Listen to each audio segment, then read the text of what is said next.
ஸல்லல்லாஹு அலைஹி வஸல்லம் அவர்களை பற்றி இப்படி குர்ஆனும் ஹதீஸும் நம் முன்னால் வாழ்ந்த நபிமார்களுடைய சொற்களும் எல்லாம் சொல்லிக் கொண்டே வரும்போது ஹபீப் பிறந்த அந்த புனிதமான ரபியுல் அவ்வல் வரும்போது ஒரு உண்மையான முஃமின் மகிழ்ச்சி வர வேண்டாமா?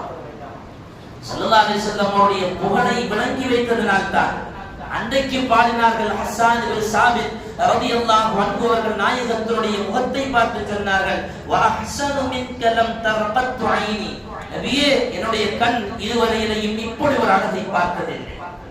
வ அஜ்மலு மின்க லம் தலிதின் நிசாஉ, இது போன்ற ஒரு அழகான குழந்தையை எந்த தாயும் ஈன்றதில்லை.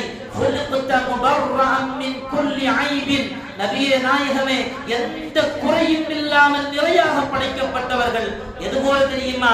கஅன்னக கமா கஅன்னக கத் خلقت كما تشاء, ஒருவன் இப்படித்தான் படைக்க வேண்டும் என்று நினைத்தால் எப்படி படைக்கப்படுவானோ அதை போல எந்த குறையும் இல்லாமல் தாங்கள் படைக்கப்பட்டிருக்கிறீர்கள் என்றார்கள்.